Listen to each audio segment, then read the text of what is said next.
Hello everybody. Hey, I am kind of overheated today. Really overheated. I am fed up. I'm fed up with this shutdown and all of what will come of it.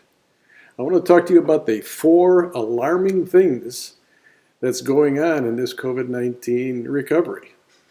That should bother you too and are worthy of discussion. So have at it. Give me a like or an unlike, whatever you like. and more importantly, make a comment. Subscribe to our YouTube channel. Let's get on into it. Small businesses are failing left and right. There are certain predictions that say 100,000 small businesses will fail by the end of this year. It's a big darn number. I bet it's a whole lot higher, though. We are overdoing this recovery. It is state and federal governments mandating your choices. Choices that small business owners ought to be able to make, and individuals, customers of them, can make as well, if they're well informed and well guided.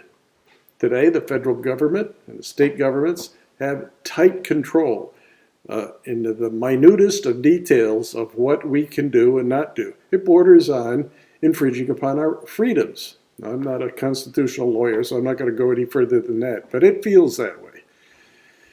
They were too slow to act. They're too cautious. It's too political, particularly in the area of wanting bailouts for New York State and California, for lots of other stuff other than this disaster we're creating. There's too many mistakes made along the way. The problem is overstated. It's encroaching on our freedom to act. But the federal government is way out of control and is too much in our life. Quite frankly, they had no plan.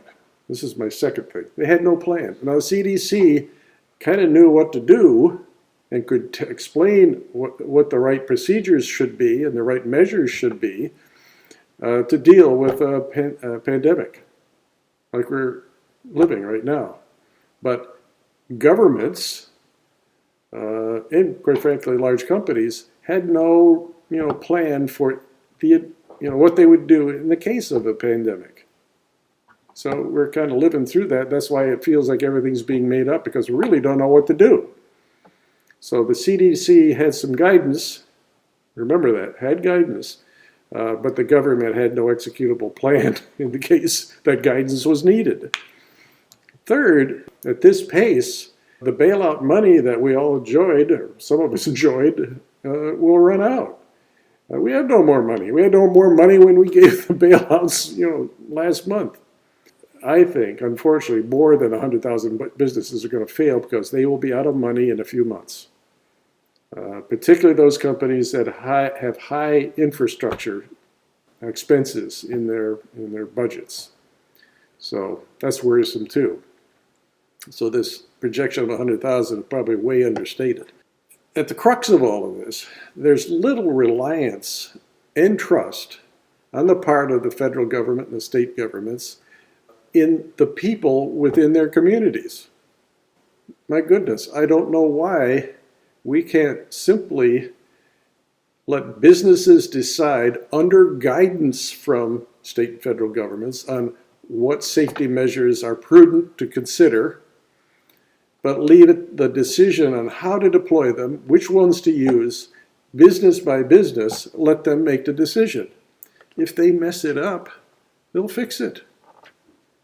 Because if they discovered that because of their incompetence or not following prudent procedures, people got COVID-19, guess what's going to happen?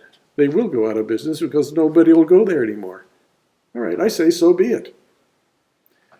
For people, the customers, let them decide whether or not they want to take the risk to go to a restaurant or go to a ball game or go to anything, a department store, whatever, their yoga class.